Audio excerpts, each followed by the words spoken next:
Sejam bem-vindos a mais um episódio do Ternários Talks e a gente vai falar um pouco mais sobre sociedade, tecnologia e inovação, que é o nosso core. E hoje a gente está aqui com Marcelo Martins, também da área de tecnologia. Tenho certeza que a gente vai ter uma conversa aqui muito rica, que a gente já estava tendo aqui no começo, muito bom. Marcelo, é com você. Primeiramente, obrigado pelo convite. Espero que tenhamos uma conversa muito bacana aqui, né? Bom, me apresentando, eu sou Marcelo Martins, trabalho na área de TI, sei lá, já faz quase 25, 30 anos já. O pessoal vai ficar meio, né, meio bravo, assim, eu tô meio old school ainda. Passei por todas as áreas da área de TI, desde lá da aulinha em colégio de tecnologia, que a gente não tem mais hoje, né, que ninguém precisa, a desenvolvedor, coordenador, gerente executivo. Há 12 anos resolvi sair do meio corporativo e abrir empresa, ser empreendedor. E hoje eu tenho uma empresa de tecnologia que tem alguns segmentos aí, como desenvolvimento de software, recrutamento e seleção, equipes de performance no cliente, rastreabilidade de alimentos. Então, é essa área que a gente atua. E vamos tentar aqui explicar um pouquinho para o pessoal a dinâmica disso no dia a dia, né? Quando que surgiu a ideia de você empreender? Como, assim, foi... Sempre foi um sonho? Foi por acaso, vamos dizer assim? Tipo, a vida te levou para esse caminho? Como que foi isso? Isso é interessante, lá. É o seguinte, como disse, eu era executivo de empresa.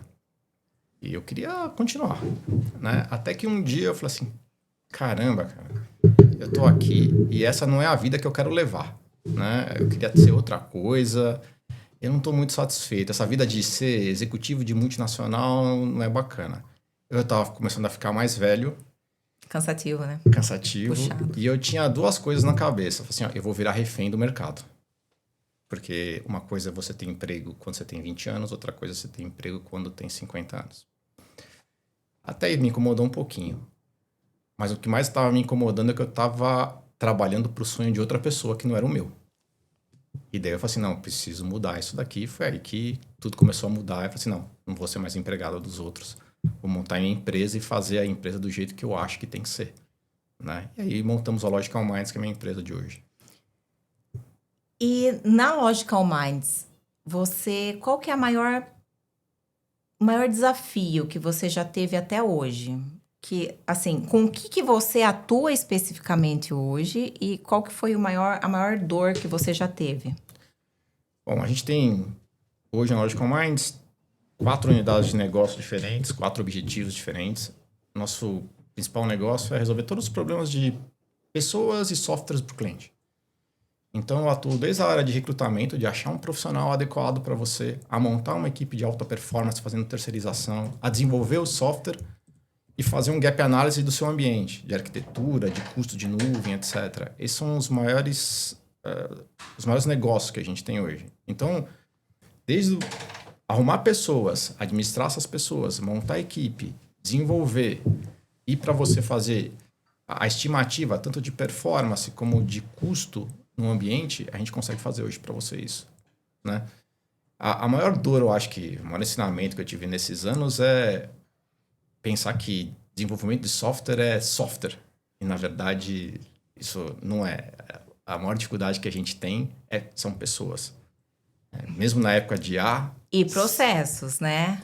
Os processos a gente está meio implícito, porque quando a gente fala da tecnologia, os processos eles vêm meio que naturalmente. A gente, por ser um ser lógico da área de TI, o processo para a gente é muito natural. Olha, tem que fazer isso, tem que fazer isso, tem que fazer isso. Não, eu digo o processo do cliente. Tipo, quando você vai desenvolver um software, você também tem que entender do core business. E aí, de repente, tem gaps no processo do cliente. Tem. Senão você faz só que no fundo é pessoas, né? Que você fala. Mas aí se você não souber isso, daí o que acontece? Você vai desenvolver, só vai aumentar o problema do cliente. Antes ele tinha um probleminha que não era tecnológico, agora ele tem um problema tecnológico. Ele tem um problema automático. Agora ele continua com o problema, só que agora tá lá no computador, tá lá no sistema dele. Né? E muitas vezes isso é o que mais acontece, né? Isso acontece demais. Eu tinha um processo aqui que eu fazia com planilha. Agora onde está o problema? Tá no sistema. Continuamos o mesmo problema. Você não resolveu um problema do cliente. Você só mudou o local. Isso. Então são as coisas que a gente mais se preocupa hoje. Pessoas, né? E tentar entender como é que o negócio do cliente funciona. Mas pessoas é o principal assim, desafio hoje. Ainda mais nessa época, a gente está numa transição, uma geração X para uma geração Z e Alpha, que as personalidades são muito diferentes. E tem gente que mete muito a boca na geração Z aqui, na geração X, né? Os alfas, mas é uma coisa que a gente vai ter que aprender, porque eles vão fazer parte do mercado, a gente vai ter que aprender a lidar com eles. Eles vão ser a maioria daqui a pouco, né? Eles vão ter que trabalhar. E as empresas vão ter que acostumar com como é que esses caras produzem, como é que eles trabalham, como é que faz eles renderem. Quem aprender primeiro vai ganhar mais dinheiro. Quem não souber vai ter problema. Porque o pessoal da geração X, teoricamente, é mais fácil de trabalhar, eles vão se aposentar. E você vai ter que trabalhar com esse pessoal que tem um jeito diferente de trabalhar. E a gente fala da geração Z, né? Mas a gente tem também a geração alfa e a geração beta já. Sim. Que a beta, daqui a pouco, já está no mercado de trabalho. E a gente está ainda pensando na Z, né? Na verdade, se você pegar o mercado de trabalho, isso aí foi até um estudo que eu fiz um tempo atrás, a gente tem de 60, 70 anos até 16, hoje no mercado de trabalho, né? 16 é o estagiário que está começando e o pessoal que não quer parar de trabalhar lá na frente. O grande volume está entre 25 e 45 anos hoje, que é a parte ativa ali que estão trabalhando. Que cai na geração Z, cai na geração X ali, né?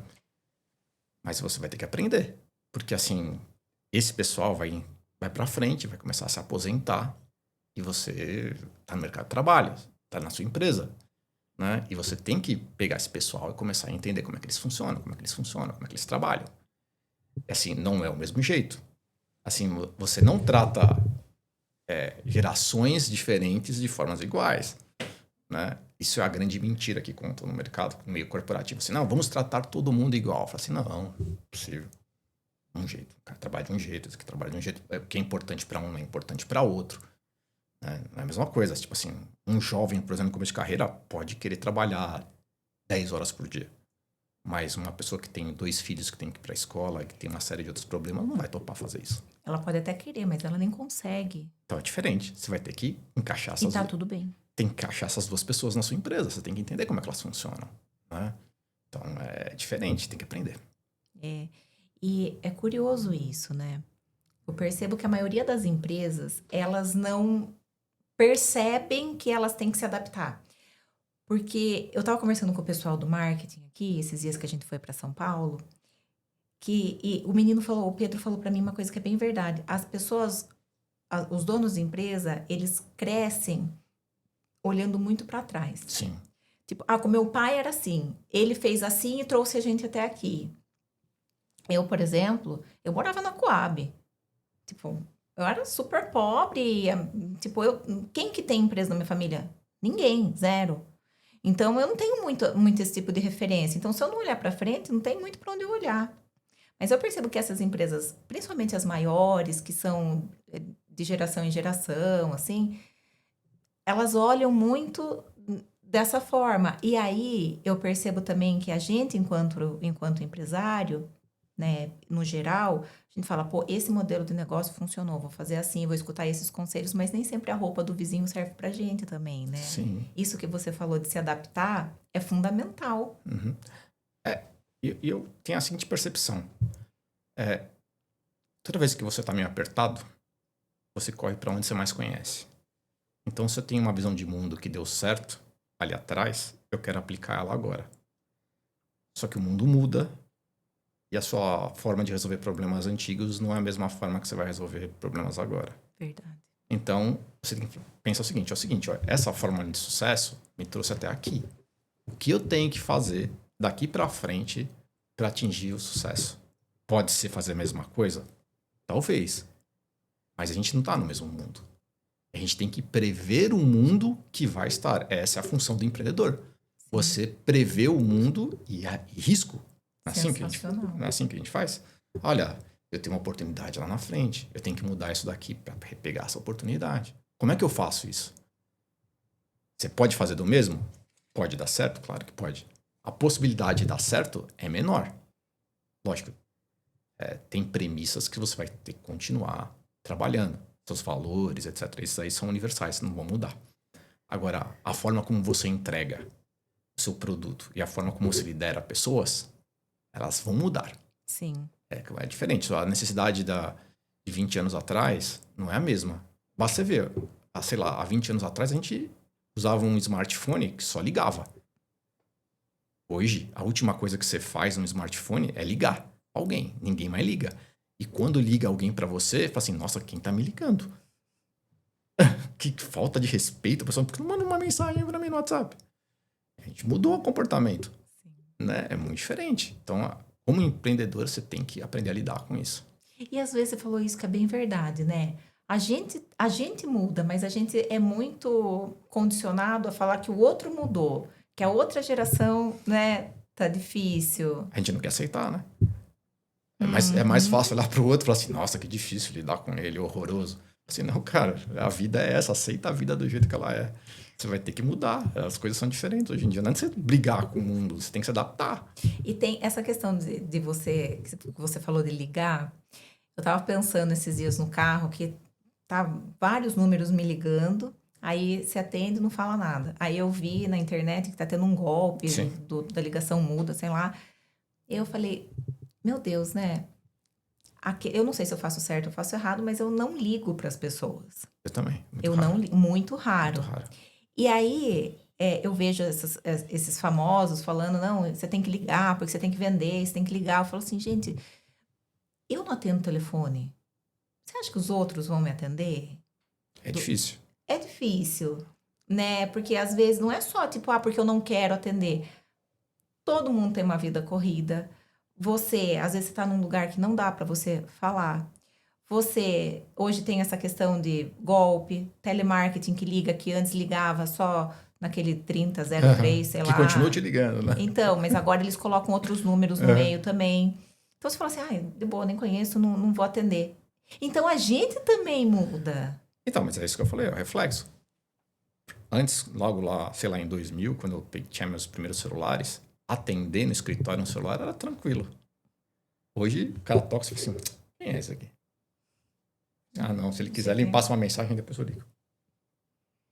É lógico, tem a parte boa e a parte ruim. Se você conseguir falar com alguém, a possibilidade de você vender é maior que você mandando mensagem. Agora, a possibilidade de atender é menor também. Então, tem um lado bom e um lado ruim, né? Vai ter que aprender a ligar isso, mas com certeza. Hoje em dia, falar no telefone é muito difícil, hoje em dia. E essa questão que a tecnologia reflete o mundo, é meio filosófico. Eu falo que a tecnologia, ela é filosófica, né? Como, assim, vocês trabalham também com recrutamento e seleção. O que vocês percebem dessa diferença em termos de tecnologia, de recrutamento de tecnologia de pessoas, né, para tecnologia hoje e há 10 anos atrás? Que 10 anos não é um gap tão grande. A gente tem que pensar assim, ó, o que a tecnologia sempre ela vai ajudar você e não se iludir. Primeira coisa, a tecnologia é feita para acelerar. Primeira coisa. Então, tipo assim, eu tenho um processo mais rápido, eu tenho um processo mais preciso, com mais visibilidade. Okay? É para isso que a tecnologia é. Né? Vou dar um exemplo hoje sobre o nosso processo de seleção. Alguém me dá um cargo que eu nunca ouvi, uma descrição, e eu tenho um candidato. A minha IA já chega ali, já monta 5 perguntas para eu fazer para aquele candidato. Para minha recrutadora que talvez nunca tenha visto aquela vaga, saber que ela tem que perguntar. Isso a nossa IA faz hoje. E já dá as respostas que o candidato teoricamente deveria dar e quais as respostas não muito boas. Acelerou. Ela não precisa pesquisar, ela não precisa pensar e é mais mastigadinho para ela. O que é ilusão? Na entrevista é um humano versus um humano ali que tá ali. Não tem como fugir disso aqui. Se eu pedir pro candidato fazer uma entrevista com uma IA, ele não faz. E ele não quer. Você quer ser atendido por um humano numa entrevista. Você não quer ser mais um. Então... Até porque você quer contratar um humano. Você quer contratar um humano e o cara não quer... o profissional não quer ir trabalhar para um lugar desse tipo. Então... Desumanizado. E aí eu não entendo, né? Que as empresas... Tem empresa que coloca IA para fazer entrevista. Que não é um recrutador. Existe já. Um monte, Só que aí, para mim não tem sentido. Que daí a pessoa quer contratar um humano, mas é a IA que tá entrevistando. Não, mas Qual que é a lógica disso, Marcelo? Me explica. Desculpa. Então, a lógica é custo, né? Ah, mas... Custo e padronização. Não, mas é um custo de curto prazo. Assim, ó, existe o hype, Aham. que é muito bom para vendas, não é? Uhum. Assim, nossa, eu tenho um processo 100% com IA. Aqui a gente não tem problema, dor de barriga de recrutador, não tem, porque nunca vai faltar recrutador. Eu consigo entrevistar 50 pessoas num dia, muito preciso, eu consigo ter 100% de assertividade. Excelente pitch comercial, né? Uhum. Na prática, não. Na prática, você precisa de uma recrutadora altamente treinada, que praticamente é uma psicóloga, que vai fazer perguntas inteligentes, respostas inteligentes, avaliações inteligentes para poder seguir no processo. Agora, com o pitch de vendas, eu concordo que é muito bonito para quem está atraente. Porque no final, todo mundo quer a panaceia. O que é a panaceia? Eu quero um software que resolva todos os problemas da humanidade. Ah, meu Deus, né? Isso não existe. Então, Desculpa, gente, não tem. mas hoje em dia não, né? O pessoal acostumou com isso. Cada vez que eu uso uma tecnologia nova, o pessoal fala assim, essa irá resolver os problemas. Aham. Outro dia eu tava vendo, vou até mudar assim de assunto, mas eu tava vendo assim, o pessoal assim, não, agora a medicina vai ser toda feita por IA. Ah, eu já vi isso daí. Vai lá no hospital, e isso já foi feito na China. Na China, e o pessoal teve que voltar.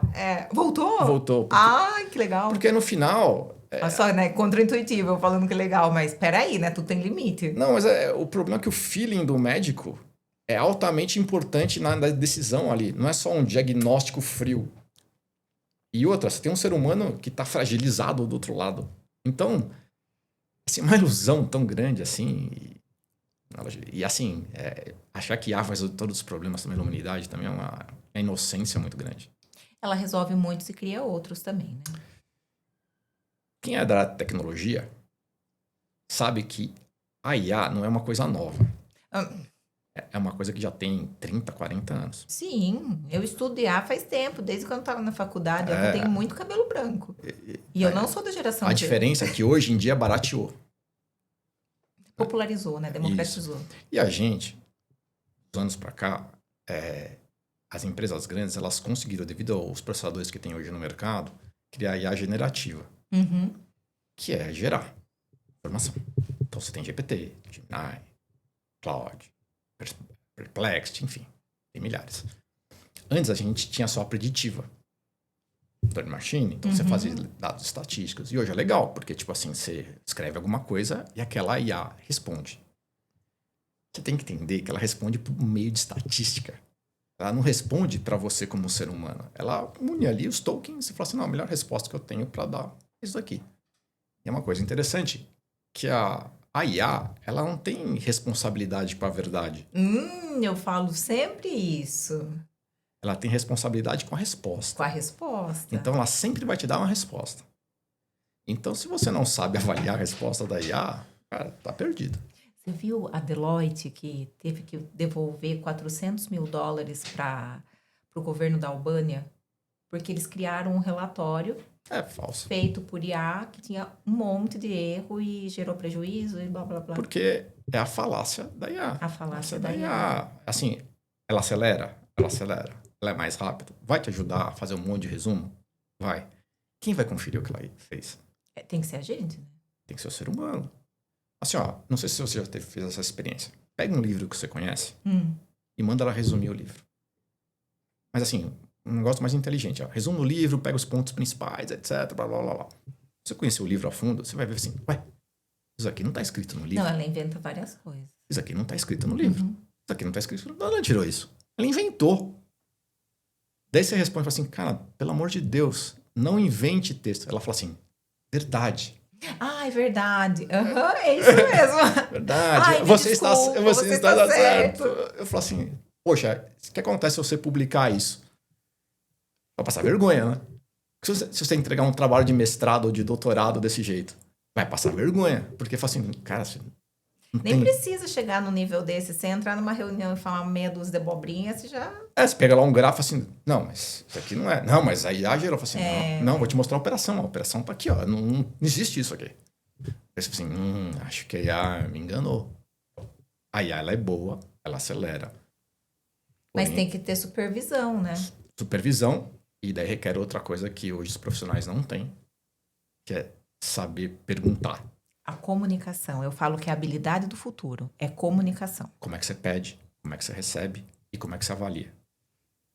O processo, Sensacional. ela vai fazer. Eu falo isso para os desenvolvedores. Montar código, ela vai montar. Ela monta melhor que você. Agora, como é que você avalia se aquele código atingir o objetivo que você determinou? Se ele vai escalar, se ele é observabilidade, Segurança. escalabilidade, segurança principalmente. Não, ele pega lá uma coisa que está no GitHub pronta atrás para você, muda só a meia dúzia de campo que dá e dá. E tá ali. Compartilhamento de dados. E daí você fala assim, não, mas tá certo, tá errado. O profissional vai ter que entender assim, não, o que eu queria criar era assim. E isso aqui eu preciso modificar, fazer alguns ajustes e subir. É isso mesmo. E isso aqui faltou. Isso aqui eu tenho que fazer outro pedido para IA ou implementar sem IA. E aí cai no problema que hoje os profissionais, eles são a maioria, né? Mas muitos profissionais ainda são muito fracos tecnicamente no Brasil. Profissionais altamente gabaritados, no número que a gente precisa, são muito poucos. Né? Então, isso aí é uma coisa que a gente tem que procurar. Mas assim, eu vejo muita empresa, muito empresário, decisor de empresa. Não só o empresário, mas às vezes tem um decisor ali dentro daquela empresa que ele cai muito nesse pitch mágico também da IA. Mas ele quer, né? Ele quer, porque ele quer ser o salvador da pátria, ele quer, Ele quer ser o sabe? herói, quer a medalha. Ele quer o herói, exatamente, ele quer ser o herói, ele quer... E aí, assim, eu falo muito da IA com responsabilidade, que é essa linha aí que você segue também, mas não é só o desenvolvedor, eu acho que o ser humano tem essa necessidade, sabe? Por isso que a gente tava falando, a tecnologia espelha a sociedade. Não, eu concordo plenamente. Assim, todo mundo quer ter grande sucesso com o mínimo esforço. Assim, não, eu vou ter um puta sucesso, eu vou ficar, né, famoso aqui. E o que eu vou ter que fazer? Vou ter que mandar pra IA, meia dúzia de prompt, aquilo vai trazer pra mim, beleza. Não, mas não é assim, você vai ter que estudar, sei lá, 5 anos, 4 anos, né? Não vai dormir à noite. Assim, acredite, você vai continuar com esse problema, ter que estudar muitas horas. Não vai ter É o lance das 10 mil horas, né? Vai. Se você acha que, tipo assim, algo que você vai fazer na vida vai ser, com o mínimo esforço, você vai ter sucesso, a possibilidade é muito pequena. Acontece, mas é muito raro. A gente não pode pegar exceção e virar regra. Né? Sei lá, o cara ficou rico, sei lá, Mark Zuckerberg, né? Sei lá, Silvio Santos, essas são exceções. Né? A gente não, a gente tem que ter muito esforço, às vezes, para ficar no nível médio. Né? Então, não é assim que a vida funciona. Lamento para você, a vida não é essa. Sei lá, no mundo tem poucos bilionários, tem poucos cientistas, mas tem muita gente no meio. Provavelmente você vai cair no meio. E mesmo para chegar no meio, tem que se esforçar bastante. Não tem... Você não acha que a internet como um todo, ela molda, ela reforça esse comportamento das pessoas, não só dos jovens, que a gente, né, eu falo pau na geração Z, né? Mas das pessoas em geral, que eu vejo também muitas pessoas mais velhas apoiando e falando, não, gente, eu vou comprar esse curso de R$ 47 e vou faturar 5 milhões por mês. Eu falo assim, meu ilusão, Deus, né? você é bobo, cara, não é possível. Isso aí tem demais, por exemplo. Hoje em dia, existem muitos cursos e a maioria deles entregam o básico. E né? tá tudo bem. O problema é que os profissionais acham que eles vão virar profissionais sêniors fazendo o curso de 2 meses. E daí tem um problema. Você não vira um profissional sênior fazendo curso de R$ 50 ou fazendo curso de 1 ano. São muitos anos. Experiência, né? Quebrar a cara. Resolvendo muitos problemas, né? Falando com muita gente, que é uma dificuldade que as pessoas têm. Já vou trabalhar 100% no home office, não vou falar com ninguém. Fala assim, cara, você não vai aprender nada. Você precisa de gente para aprender, acredita. Se expor, eu falo que a gente tem que se expor. Tem uma coisa interessante que eu sempre falo na empresa. O pessoal que trabalha comigo vai falar, né? Tudo que você já sabe fazer e faz bem, você consegue fazer bem sozinho. Então, você sabe programar bem, você não precisa falar com muita gente para programar. Você já sabe fazer isso bem. Agora, tenta desenvolver um produto novo que você nunca ouviu falar na sua casa, sozinho. Você apanha demais, você não consegue. Daí que você vai fazer? Você vai chamar um monte de gente para conversar. E esse é o problema, por exemplo, do home office. Assim, cara, ninguém tá disponível para você. Você não consegue falar com ninguém. Tá todo mundo nos seus corre, né? Tá todo mundo ali. Tá todo mundo atrás dos seus corre. E aí, você perde toda a experiência rica que você teria, almoçando com alguém que sabe resolver um problema, tomando um cafezinho ali que vai resolvendo um problema, pedindo uma ajudinha do lado. Uma coisa é você chamar no Slack, no Teams, alguém para resolver o seu problema. Outra coisa é você chegar num cara que você conhece e falando, tem uns 15 minutinhos aí no final do dia pra gente trocar uma ideia. O cara vai te responder. Ainda mais brasileiro. O brasileiro adora responder, né? Então, é isso que a gente perde no dia a dia. Entendeu? E as pessoas não percebem isso. Então, assim, se eu for desenvolver um código hoje ou fazer um trabalho que eu já sei muito bem fazer, assim, o cara me deu uma demanda, isso aqui, terça-feira, acabou. Eu sei fazer.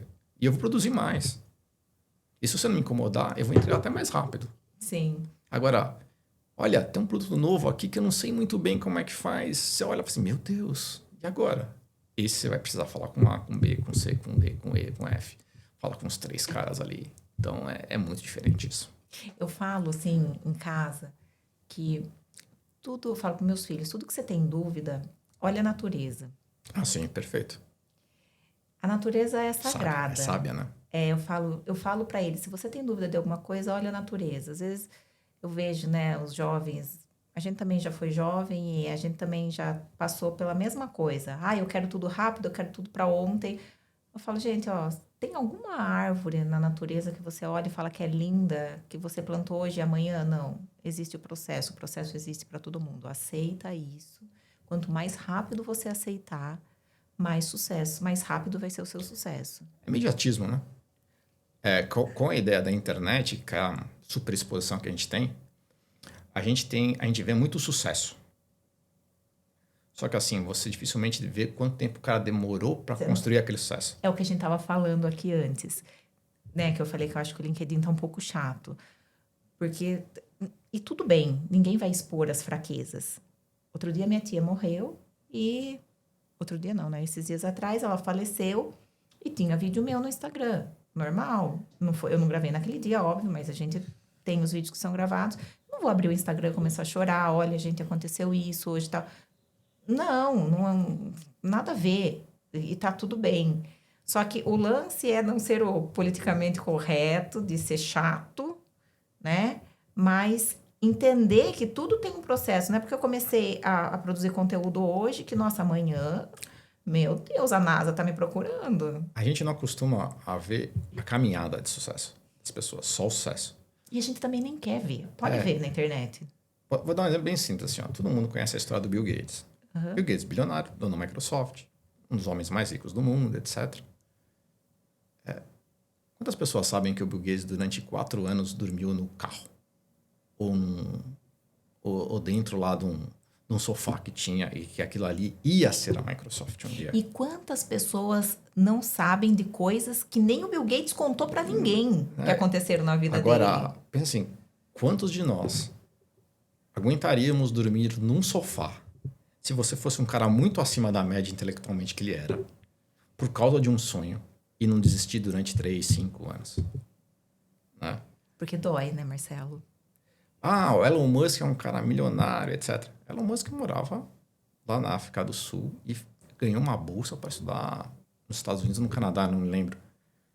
Ele veio a ser um cara famoso depois que ele montou o PayPal, sei lá, 15 anos depois.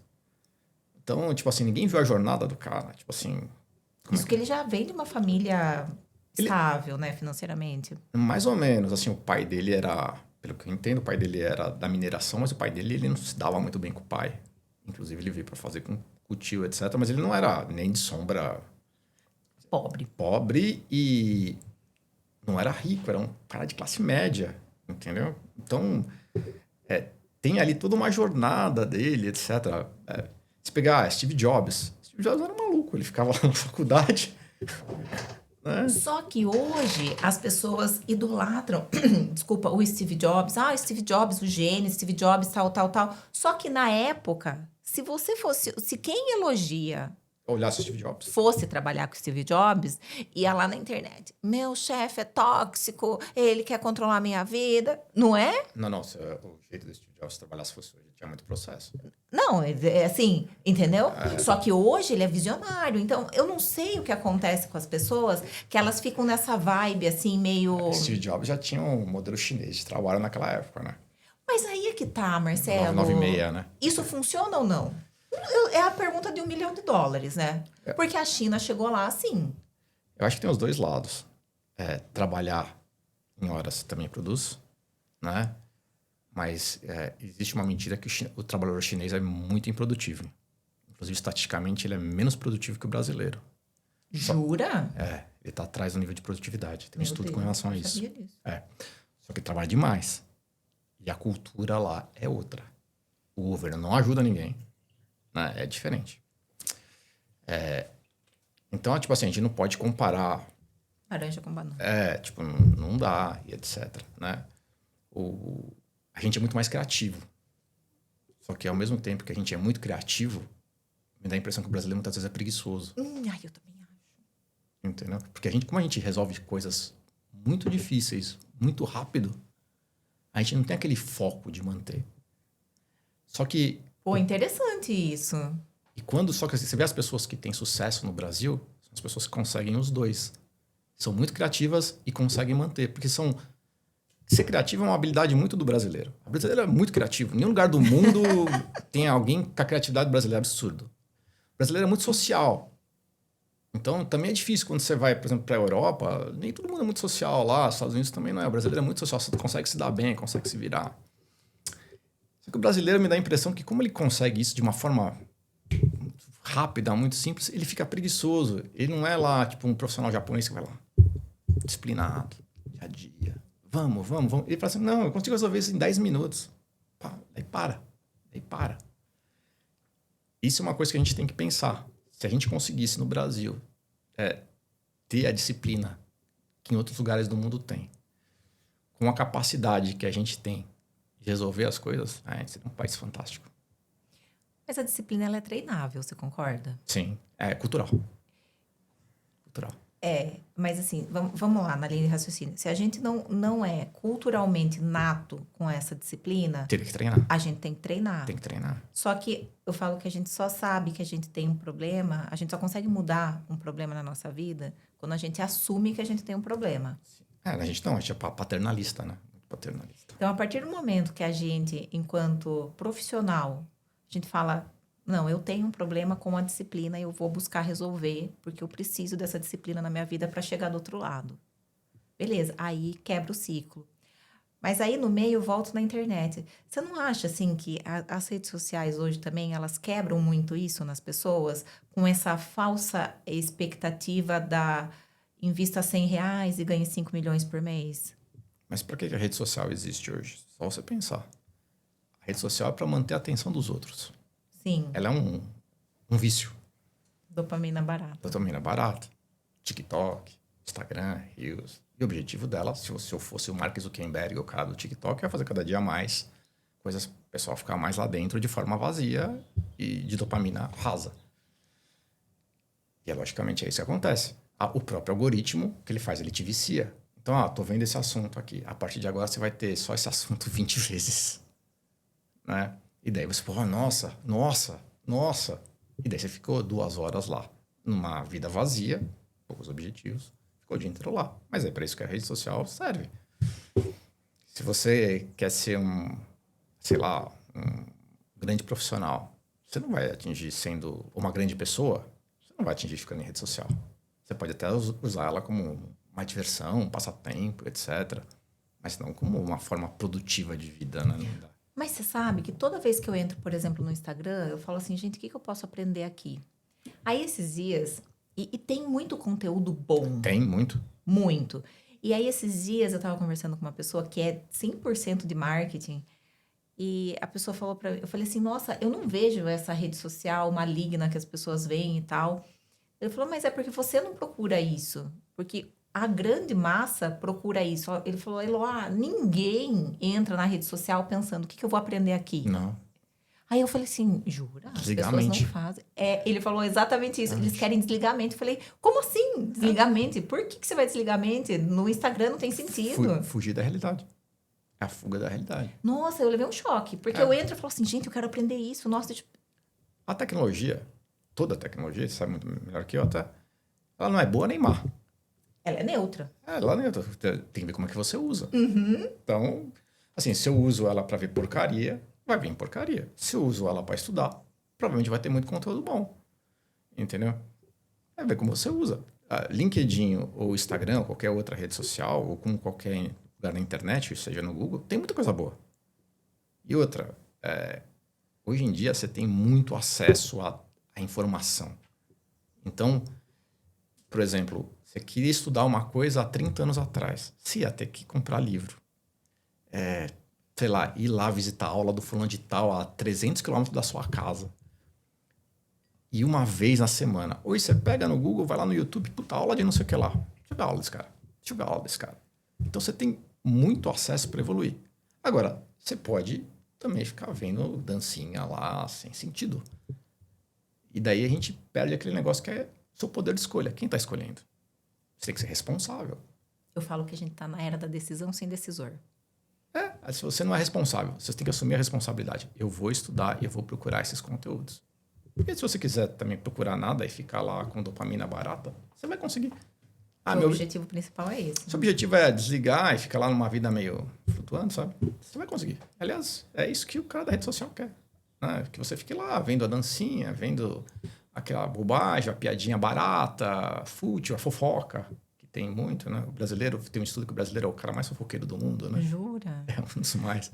Eu tava ouvindo, acho que é o Felipe Tito falar num podcast, ele falou assim, cara, eu posto umas coisas legais e ninguém me segue, não tem curtida, eu tenho muito pouca. Eu posto uma fofoquinha X lá, cara, tem sei quantas mil views. Mas eu acho que também tem muito a ver com a massa, né? Tem. A massa das pessoas curte isso, enquanto uma parcela fina busca, vamos estudar, vamos aprender alguma coisa nova. Sim, e esse é o problema, a gente depende da massa no final, né? Porque é a massa que movimenta tudo. Brasil, né? Aquele negócio, a gente tem 200 milhões de pessoas no Brasil, onde 30 milhões trabalham.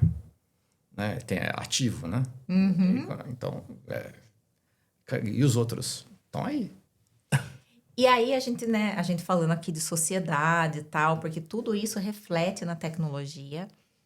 E os decisores e donos de empresa, vamos lá para as empresas. A gente está no hype da IA. Sim. Como que você tem visto, encarado essa IAização, digitalização da IA? Não sei que termo que a gente usaria para isso, dentro das empresas. Acho que a IA hoje é um hype. Eu não faço reunião de negócio hoje que ninguém me pergunte sobre IA. Todo mundo. Então, se você não falar de IA, não tem negócio. Não tem negócio, exatamente. Primeira pergunta que eu faço na reunião é assim, cara, você quer resolver esse problema ou quer resolver com IA? Vamos tentar resolver. Nem sempre vai precisar resolver com IA. Sensacional, aplausos, porque é exatamente o que eu falo. Nem sempre você vai precisar da IA. Essa é uma ilusão. Não precisa. Né? A IA, ela pode resolver 2 problemas na sua empresa. Um bem fácil e o outro mais complexo. O primeiro problema que ela pode resolver é a parte operacional da sua empresa. Ou seja, você tem uma operação, depende de gente, depende de processo. Então, você pode criar IA, ou várias IAs, ou vários agentes, uma forma de poder escalar melhor, de poder criar eficiência operacional para a sua empresa. Sim. Que é a coisa que todo mundo hoje corre atrás. Né? E é mais fácil, você tem um processo. Por exemplo, sei lá, você tem uma empresa de contabilidade, que você precisa conferir documento, etc. Fazer Repetitivo, repetitivo. né? Ou você tem lá, sei lá, uma coisa que receber mensagem, etc. Você pode criar agentes de IA que fazem isso, fazem melhor que o ser humano. Isso é inegável. E você, de vez de precisar de 10 caras, você vai precisar de 2. E daí, se você fechar um contrato maior amanhã, é mais fácil de escalar. Você não vai precisar contratar 50 pessoas do dia para a noite. Esse é um ponto. Que é o mais fácil. E que hoje você só escuta isso. O outro ponto é onde a IA te ajuda a inovar dentro do seu negócio. Que é muito difícil. Porque daí você tem que ter a disrupção.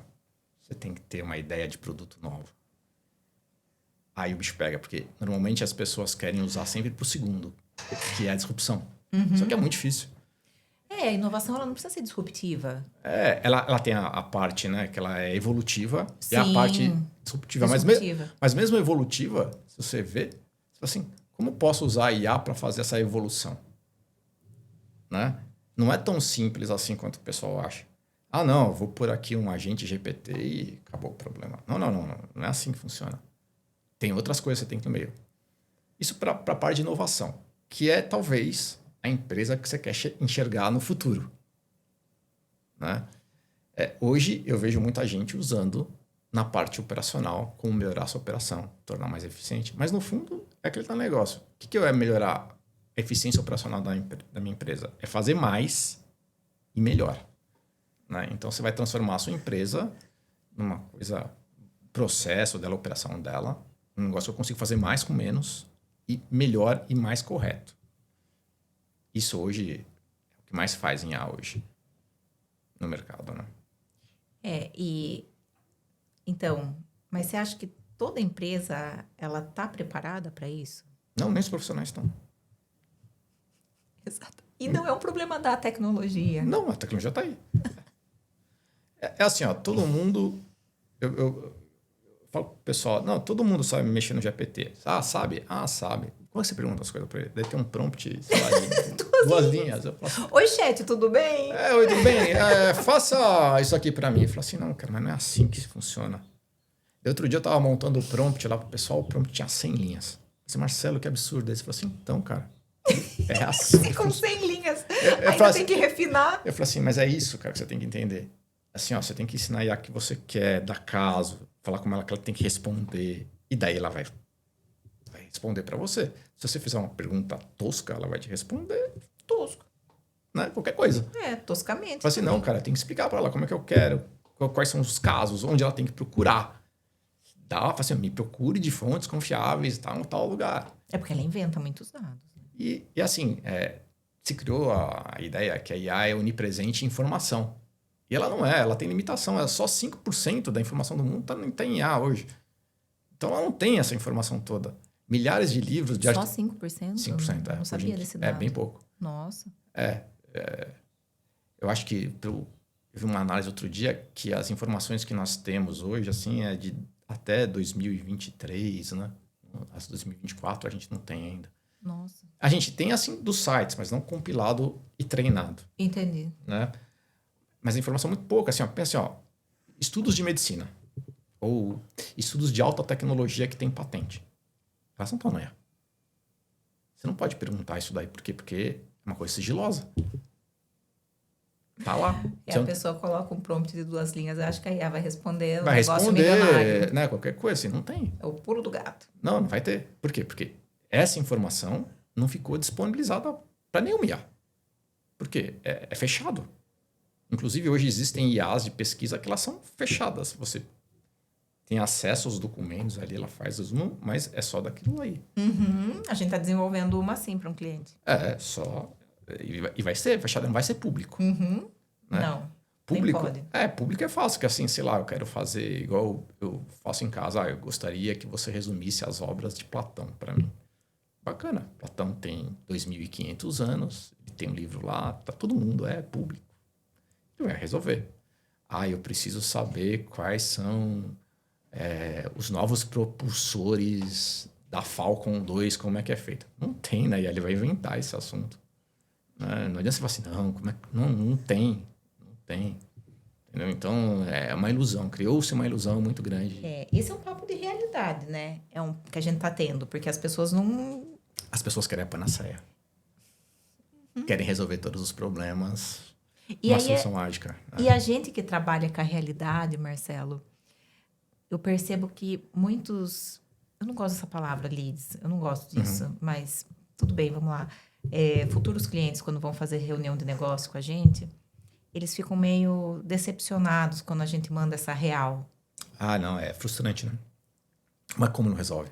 Você sente isso também? Mas o fulano tá resolvendo isso. Lá, né? Sim, assim. Mas como é que é a solução dele? Ele não consegue me explicar. Porque às vezes a pessoa também mente que tá resolvendo e não tá resolvendo nada. Ou fala que tá resolvendo e tá resolvendo um negocinho desse tamanho, né? E assim, os outros 90% não é assim que ele tá resolvendo. Mas, como eu disse, a programação ela é feita ou um código exato, que é a codificação que a gente sempre fez na vida, que é assim, 2 mais 2 é igual a 4, calcule alguma coisa, if alguma coisa. Isso é a programação que todo mundo conhece.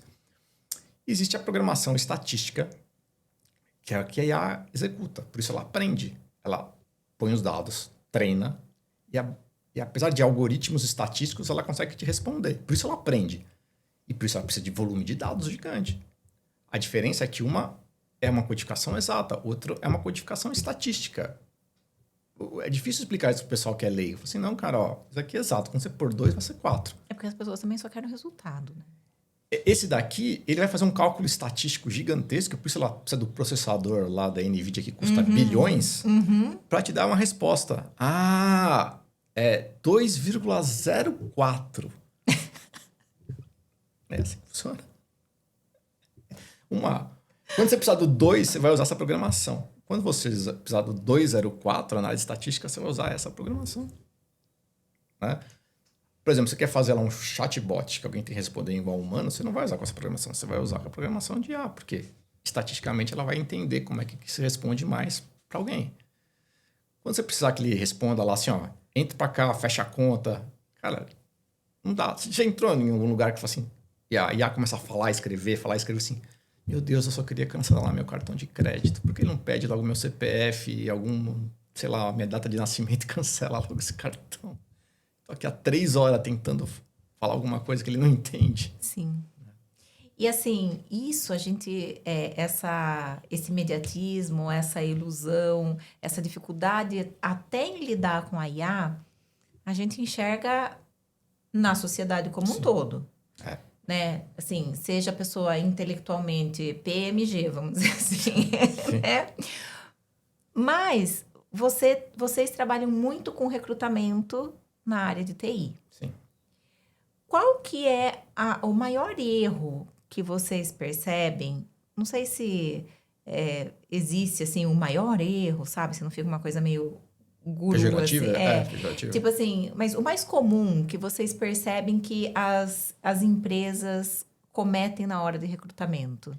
Tem vários. Vou começar pelo mais simples. Primeiro que só se preocupam com a parte técnica. Então, ou a parte técnica existe. Não que a parte técnica não importe, ela é muito importante. Se você quer, sei lá, operar com um médico X, o médico precisa ter experiência X, não adianta você procurar na outra. Né? Então, é importante que ele seja um bom profissional naquele segmento. Só que você não pode só se importar com isso. Então, você tem que ver, por exemplo, soft skills, qual que eu preciso aqui? Eu preciso que ele trabalhe em equipe, eu preciso que ele seja comunicativo. Enfim, várias soft skills que ele precisa ter, né? As pessoas também meio que relevam essa parte das soft skills. E daí, eu acho que o ponto principal, que nem é esse, é que, assim, empresas são baseadas em pessoas e pessoas têm culturas. E você contrata, às vezes, um profissional muito bom, tecnicamente, que tem as soft skills que você realmente gostaria de ter, mas ele nunca vai trabalhar onde você quer. Por quê? Porque ele é uma pessoa que não se adapta àquele ambiente. E você também não vai se adaptar a ele. Então, porque são diferenças. Assim, E não é toxicidade. Não tem nada a ver com isso. Tem a ver que, tipo assim, eu não tô aderente àquele ambiente e aquele ambiente não tá aderente a mim. E tá tudo bem. Tá tudo bem. Assim, ó, eu trabalho desde os meus 16 anos. Tem lugar que você vai e fala assim, cara, não dá pra trabalhar aqui. Mas tem gente super feliz trabalhando lá. E tá tudo bem. E tá tudo bem. Eu não quero trabalhar lá. Eu nunca quis. Mas tem gente que, poxa, não vai se adaptar. E assim, tem vários casos. E é isso que às vezes o pessoal esquece, é o fit cultural. E o importante, até que a gente faz na empresa, que eu prezo muito, é assim, ó, não existe fit cultural da empresa só. Não se preocupe só com o fit cultural. Existe fit cultural da empresa e da equipe do gestor onde ele vai trabalhar. Sim. Porque assim, ó, eu não consigo trabalhar em lugares que a empresa tem essa política. Mas eu também não consigo trabalhar com determinado chefe e eu não consigo trabalhar com determinada equipe. Essas duas últimas são muito difíceis de pegar. São muito difíceis de selecionar. Porque você precisa mapear a empresa, o gestor e a equipe. Né? Então, tipo assim, isso é umas coisas que as empresas de recrutamento, quem está fazendo o recrutamento, erra demais. Né? Tipo assim, aonde eu faço? Eu faço só o skill técnico, soft skills e acaba aí. Eu vejo se o cara está mais ou menos adequado à cultura da minha empresa e tá aí. Não é assim que funciona. Você tem que ver se aquele ser humano ali trabalha ali. Né?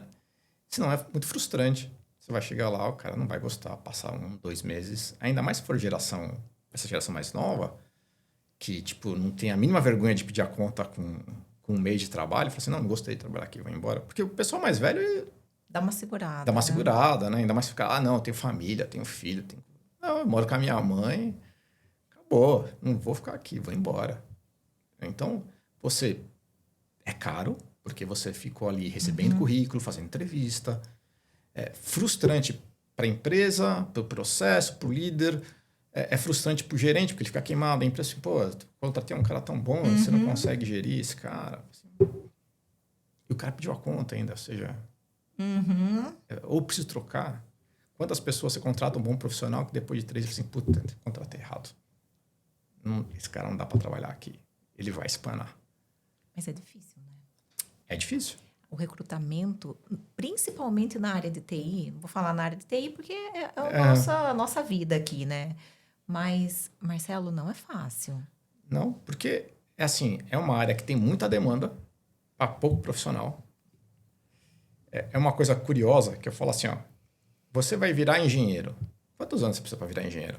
Nossa, 5 anos? 5 anos. Você vai virar médico, sei lá, 8 anos, tipo, fazer medicina, depois residência. Né? Você vai ser advogado, 5 anos. E para você ser desenvolvedor de software, quanto tempo você precisa? O pessoal acha que é só fazer faculdade de ciência da computação e acabou. Não. Às vezes o cara faz um curso de 1 ano e já é desenvolvedor. Assim, não tô falando ser o desenvolvedor top, o fera lá em cima, mas iniciar. Né? Porque assim, você não é um advogado, um engenheiro com 1 ano de faculdade. Mas desenvolvedor você é. Mas é porque a nossa profissão não é regulamentada.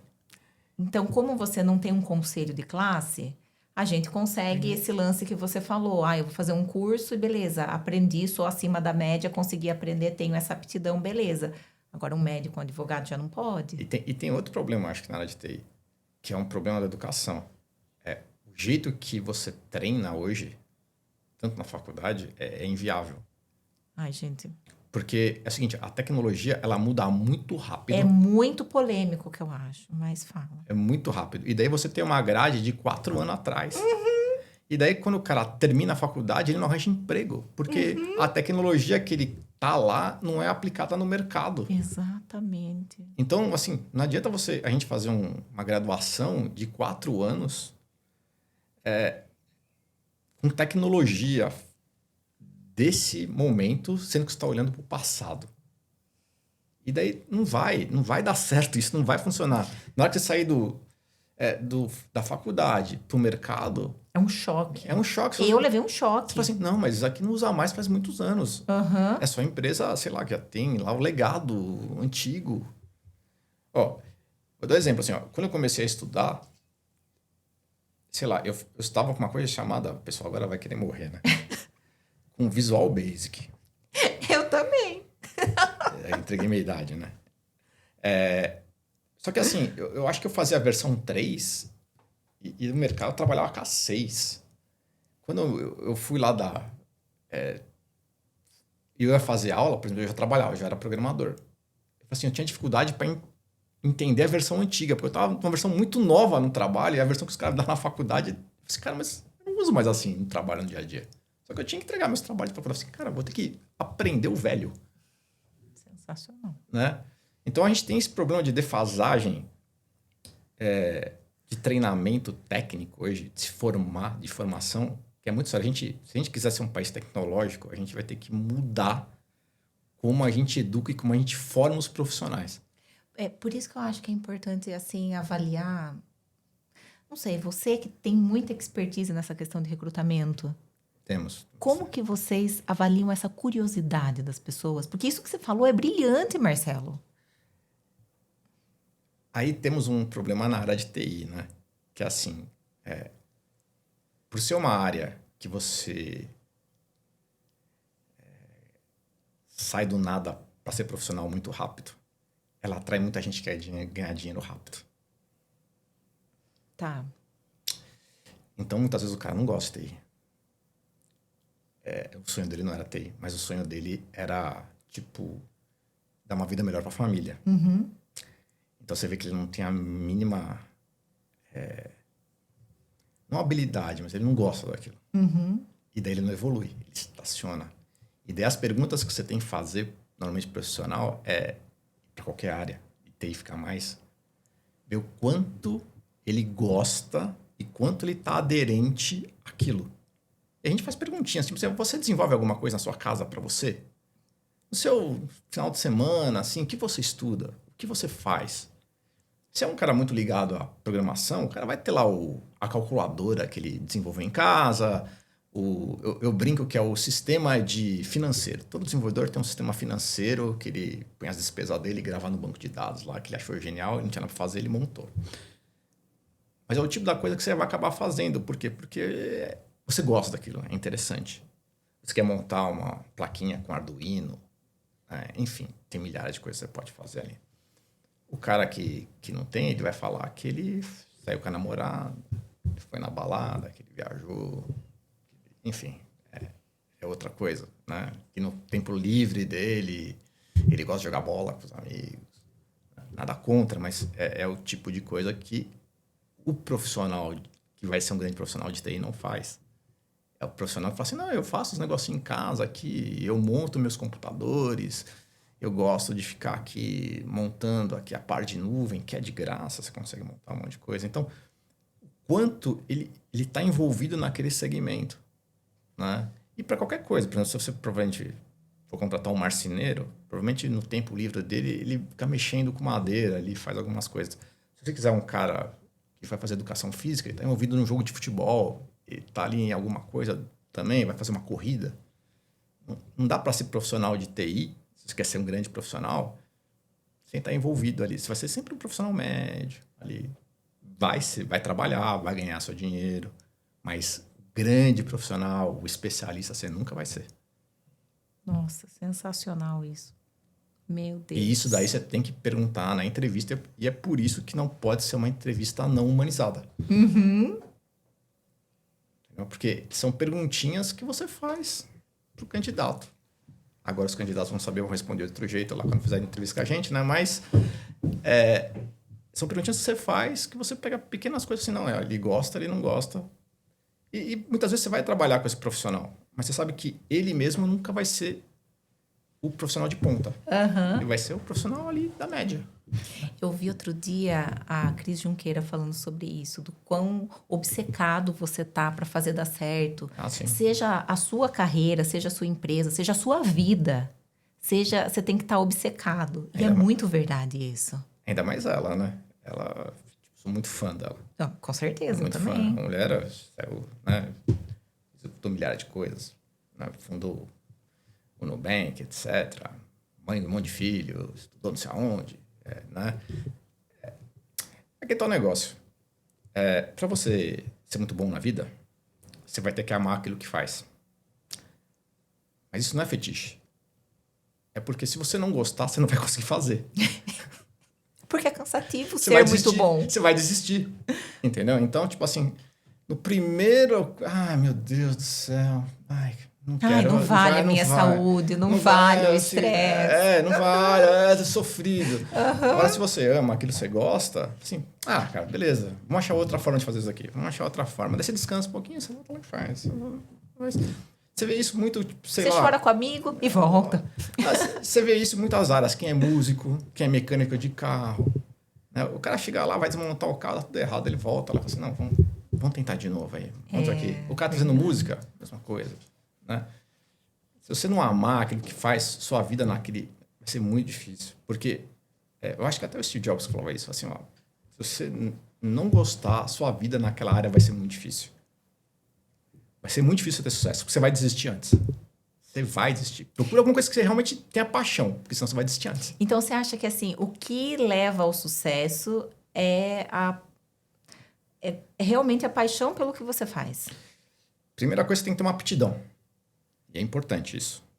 mínima, né? Você tem que ter. Eu acho que para você ter muito sucesso, você tem que entender o que você faz bem. Tem um livro aqui, acho que não tá aqui, que fala exatamente isso que você está falando. Você tem que entender o que você faz bem. Assim, ó, eu faço bem tal coisa. Quer dizer, eu tenho facilidade. Então, primeiro ponto. Assim, cara, isso aqui eu sou bom pra fazer. Depois você vai entender o seguinte, ó. Eu gosto de fazer isso aqui. Segundo ponto. Só que assim, se você tem um terceiro ponto, que senão isso aqui vira um hobby. Que é, isso daqui o pessoal está disposto a pagar para eu fazer? Então tem esses 3 pilares, que é importantíssimo você pesar. Cara, eu amo isso daqui. Eu sou muito bom nisso daqui e alguém está disposto a me pagar por isso? Porque assim, ó, se alguém paga e você for bom, mas não gosta, você não vai conseguir fazer durante muito tempo. Se você ama, o pessoal paga, mas você não tem a aptidão, Mas esquece, né? você vai ter que fazer um esforço lá em cima, você vai ter burnout, estresse, vai ser uma vida muito difícil. E se você realmente ama, né, e tem uma parte ali que você é bom, mas ninguém está disposto a pagar, meu filho, você tem um hobby. Você tem um hobby, cara, sei lá, ninguém vai estar disposto a pagar isso aqui, esquece, tenta outra coisa, porque né, não vai acontecer. Só que eu acho que tem até mais um pilar, que você pode ter aptidão, você pode gostar de fazer bem, e as pessoas estarem dispostas a pagar. Mas quão resiliente você é também, resiliência é uma palavra meio da moda, mas ela é muito importante para a nossa vida, Marcelo. Você não acha? Eu acho que é o preço. O preço que você tem que pagar para ser alguém. Se você está disposto a pagar o preço do seu sonho. Tudo tem um preço na vida. Assim, eu não tô falando de preço de se matar. Não. Essas coisas. Assim, cara, é o seguinte, ó, pra você ser alguma coisa, você vai ter que estudar no final de semana, beleza? Então você não vai poder jogar bola com seus amigos 9 horas da manhã lá. Você tem que fazer mais que a média. Você vai ter que estudar. Você quer entrar numa faculdade top? Então você vai ter que estudar à noite, fazer cursinho. Você tá disposto a pagar esse preço? Não é nem dinheiro. Você não é. Você estudar à noite, lá até 2 horas da manhã, acordar no outro dia. Eu quero morar lá nos Estados Unidos. Cara, você vai ter que fazer curso de inglês. Você tá disposto a fazer de inglês 4 anos para aprender? Porque não vai cair do céu. Você está disposto a ir morar fora e ficar longe da sua família? Pagar lá o preço disso? Você está disposto a pagar esse Não preço? ter amigo, morar não sei aonde, você não conhece ninguém, cultura diferente. Não tem, assim, você tem que ver o preço que quer pagar. Cara, você falou uma coisa que é fundamental. E pagar o preço. Às vezes a gente fala, não, eu quero isso, eu quero aquilo, mas eu acho que a primeira pergunta que a gente tem que fazer, primeiro de tudo, eu tô disposta a pagar o preço? É ilusão, né? É ilusão, você tá se iludindo. Assim, ó, você tem que pagar o preço. Assim, cara, isso aqui que eu quero. Eu tô disposto a pagar esse preço? Vou ter que fazer isso daqui? Vai ter que fazer. Eu quero ser magro, ok? Quero ter um corpinho fit, bacaninha. Mas eu quero comer picanha e macarrão e não sei o que lá e não quero fazer exercício. Não. Qual o seu preço? Vai ter que pagar. Dieta, exercício, constância, disciplina para ter esse corpinho bacaninha. Sem isso não vai ter. É o preço que vai ter que pagar? É o preço que vai ter que pagar. Você é atleta profissional. Cara, você vai treinar 3 horas por dia, 5 horas por dia. Não vai ter sua família no final de semana, você vai jogar bola no final de semana lá, vai ter que viajar o mundo fazendo. Você está disposto a pagar esse preço? Se você estiver disposto, vai acontecer. Se não estiver disposto, cara, não vai acontecer. Não tem jeito. Eu quero morar fora, mas não quero aprender inglês. Não tem como. Não vai acontecer. Né? Sensacional. E sabe, Marcelo, eu acho que talvez a gente tenha que falar mais isso, inclusive nas redes sociais, de pagar o preço. Porque a gente tem uma ilusão, ou a gente é iludido pelo mundo, né? Se deixa iludir, que, mesmo ficar rico é maravilhoso. Mas eu estou disposta a pagar o preço de muitas vezes estar cercado de pessoas só querendo te sugar, e você vai ter momentos de solidão, e você vai ter que trabalhar 5 vezes mais que os outros se você veio do nada, e tudo isso e tal, e tal. Você está disposto a suar sangue? Que muitas vezes a gente tem que suar sangue, Marcelo. Dependendo do objetivo, né? Não, mas assim, é bem simples. Você vai ser empresário. Aí a pessoa pergunta assim, quantas horas você trabalha por dia? Eu falo assim, enquanto eu estiver acordado. Exatamente. Não, mas não é muita coisa. Eu falo assim, cara, você acha que eu chego em casa, eu desligo? Eu falo assim, não, eu gostaria... Não, cara, eu tô pensando no meu dia a dia, lógico. Eu assisto lá um filme, eu almoço lá, etc. Mas eu estou vivendo aquilo 24 horas por dia. Isso. Talvez se eu fosse funcionário de uma empresa, eu ia lá e, beleza, outro dia de manhã. É o preço que eu tenho que pagar. Você está disposto a pagar isso? Só que você não tem que estar disposto a pagar isso um mês. Você tem que pagar isso enquanto você for empresário. Entendeu? Porque a sua decisão tem 100 famílias lá, que no meu caso eu tenho 70 famílias embaixo de mim, que influi. Entendeu? Então, todo dia você tem que estar pensando, pô, se eu não tiver dinheiro para pagar aqui, como é que vai ser? Como é que tem que posicionar a empresa? E agora? Pô, o governo está fazendo isso daqui, reforma tributária, puta, que isso impacta no meu negócio. Se você é funcionário, que o seu chefe demandar, beleza. Então, é o preço que você vai pagar. Né? Escolhe bem, pensa bem o que você vai ser, porque você vai ter que pagar um preço. Você está disposto a pagar esse preço? Beleza, vai fundo. Se não está disposto, nem começa. E não é só estar disposto, né? Você tem que ver assim, eu aguento pagar esse preço. Tipo, se olhar com a realidade, né? Tem vezes, vou ser bem sincero, que a gente acha que não aguenta e aguenta, né? E tem vezes que a gente não aguenta e acha que aguenta. Então, eu sempre digo, se você quer alguma coisa mesmo, experimenta. Vai atrás. Tenta fazer. Não perde tempo, não perde oportunidade. Se a oportunidade é boa, você realmente quer, vê o preço que você tem que pagar e vai. Vai. A vida é assim, cara. A vida é curta. Você tem que tentar fazer as coisas, né? Não dá pra... Vai. É seu sonho mesmo, é sua vontade. Faça, vai atrás. Não fica em casa aquele assim, não, é difícil, não dá. Não, cara, vai. Eu sempre brinco que assim, eu vi outro dia um cara falando, achei demais. Pô, ser gordo é difícil. Mas ter o corpo bacana também é difícil. Né? Você ser rico é difícil. E ser pobre também é difícil. Ter uma família bacana, etc. É difícil. Você ficar todos orientados à família é difícil? Também é difícil. Porque você não vai ter ninguém lá do seu lado. O que diferencia? A sua escolha. Qual difícil, para onde você quer ir? E é muito verdade. Eu quero esse daqui ou quero esse daqui. Você escolhe, cara. A vida é escolha o tempo todo. Né? Escolho isso. Escolha e faça, né? É importante. E escolha execução. E por incrível que pareça, né? Esse papo, assim, pra gente encerrar aqui, isso que você falou de escolha, ternário, que é o nome do nosso podcast, é exatamente sobre isso. Que ternário é escolha em linguagem de programação. Olha só que interessante. Exatamente. Porque a vida é feita de escolha. Totalmente. Tanto que o nosso jargão aqui é a vida é feita de escolha. Faça um ternário você também. Muito bacana. Muito bom. Não é? Sim. E é escolha o tempo inteiro. E não é porque eu escolhi errado um dia que no outro dia eu não posso olhar aquilo e falar, epa, Ctrl Z. Vamos escolher certo daqui para frente. Né? Sim. Sempre é tempo. A principal coisa é que você não tem que morrer com o seu erro, né? Você olha para você, pô, isso aqui não foi bom. Vamos evoluir. Isso aqui não foi bom. Evoluir. Não preciso morrer com a bobagem que eu fiz, com o pensamento que eu tenho. Você tem que evoluir. Exatamente. Marcelo, eu amei o papo com você. Foi um papo tecnologia, filosofia e gente... Espero que o pessoal goste. Muito bom, muito bom. Você tem uma visão holística incrível, de verdade. Parabéns pelo profissional, pela pessoa que você é. Eu amei, eu ficaria aqui mais 5 horas conversando com você. Que tem muito assunto e tem muita filosofia que a gente converge. Gostei muito, de verdade. Foi muito produtivo, assim, de coração. Muito obrigada. E eu agradeço a oportunidade de estar aqui. Né? Eu fiz poucos podcasts na vida. Muito legal estar aqui. Gostei muito de estar aqui também.